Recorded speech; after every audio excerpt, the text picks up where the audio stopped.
And I now invite Her Excellency Dr. Carla Natalie Barnett, Secretary General of the Caribbean Community, to the rostrum.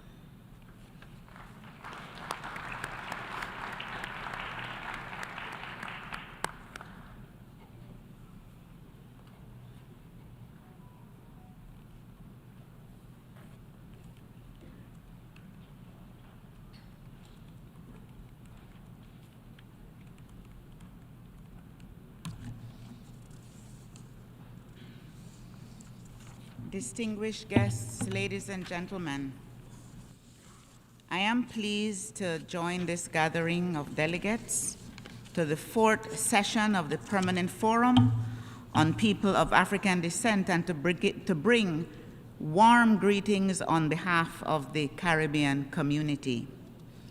I extend my commendations to Dr. June Suma, a distinguished daughter of the Caribbean, for her stewardship of this important body and achievements over the past year.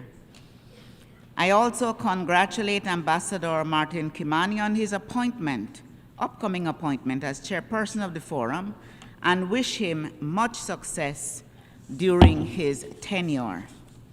This 4th session, convened under the theme Africa and the People of African Descent, United for Reparatory Justice in the Age of Artificial Intelligence, coincides with the commencement of the United Nations' 2nd decade for people of African descent.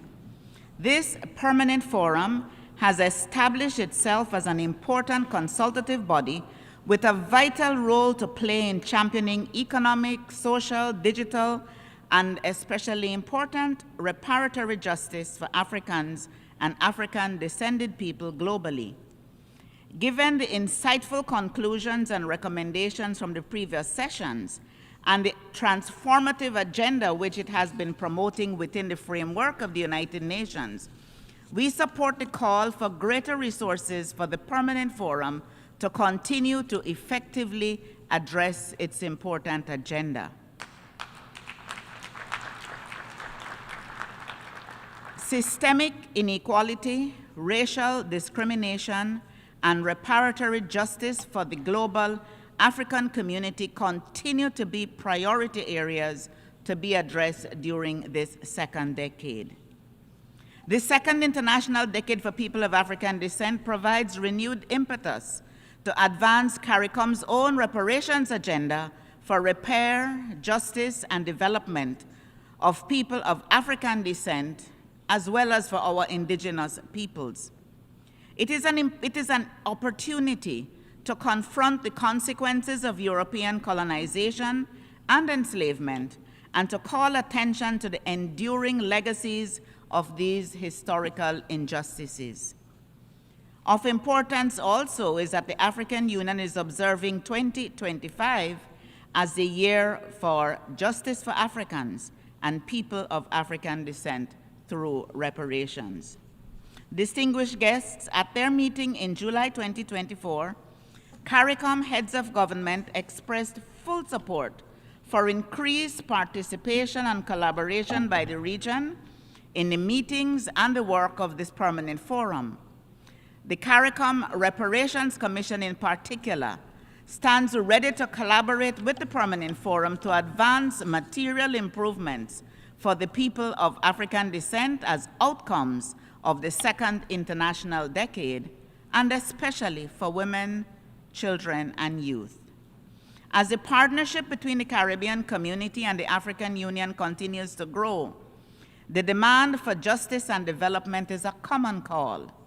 We, in CARICOM, are pleased that this partnership is being strengthened with milestone collaborations through the first Africa CARICOM Summit of Heads of Government held in September 2021, the high-level AU study tour to Barbados in August of 2023, which focused on developing stronger CARICOM AU cooperation on reparations and racial healing, and the participation of government and civil society representatives from our region in the Accra Reparations Conference hosted by the Republic of Ghana in November 2023.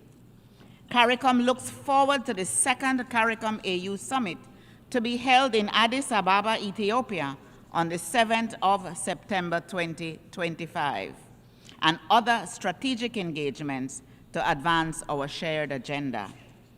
The Honorable Mia Moore-Motley, Prime Minister of Barbados and Chair of the CARICOM Heads of Government, was invited to address the AU Assembly in February of this year, where she confirmed CARICOM's commitment to a strong partnership with Africa towards a shared, prosperous future. Excellencies, ladies and gentlemen, reparations for Haiti continues to be central to CARICOM's reparations claim.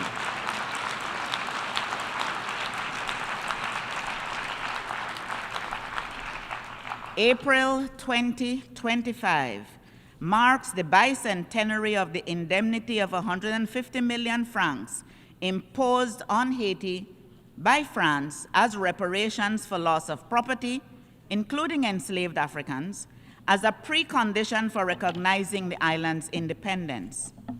The negative economic and social effects of this historical injustice are painfully clear, with arguable links to the situation in Haiti today. And as such, I commend the forum for putting the spotlight on Haiti in your closing session. This anniversary presents an opportunity to bring global attention and a deeper understanding of the situation in Haiti, and serves as a call to action to address the ongoing security, humanitarian, and governance crises in the country. The themes of reparatory justice and economic justice have been consistent on the agenda of the Permanent Forum, as is appropriate. For this fourth session, digital justice is also being highlighted. As artificial intelligence, digital justice is also being highlighted. As artificial intelligence continues to develop exponentially, Africans and people of African descent are at risk of being further left behind. Inequitable access to AI tools and training further widens the digital divide, disadvantaging and leaving people of African heritage and their businesses ill-equipped to effectively compete in a rapidly evolving global economy in which AI is increasingly a critical factor. To navigate these vulnerabilities, it is important for the Permanent Forum to advocate for inclusive policy frameworks and initiatives, investments in digital literacy, science and technology, and innovation. If we are to thrive in this era, we must prioritize in education and in innovation and advocate for inclusive governance frameworks. Africa has long been a wellspring of knowledge and innovation in mathematics, engineering, astronomy, agriculture, traditional healing, and philosophy. This legacy must now be reclaimed and recognized in development and management, including regulation of artificial intelligence. We must also stand against the use of AI through its applications and algorithms to perpetuate racial discrimination.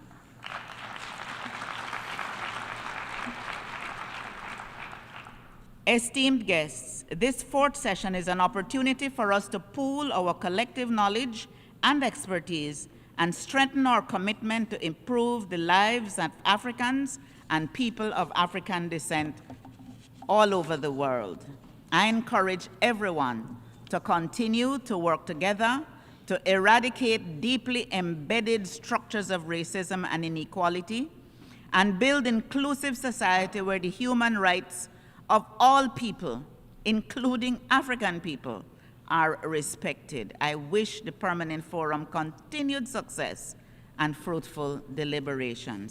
Thank you very much, ladies and gentlemen.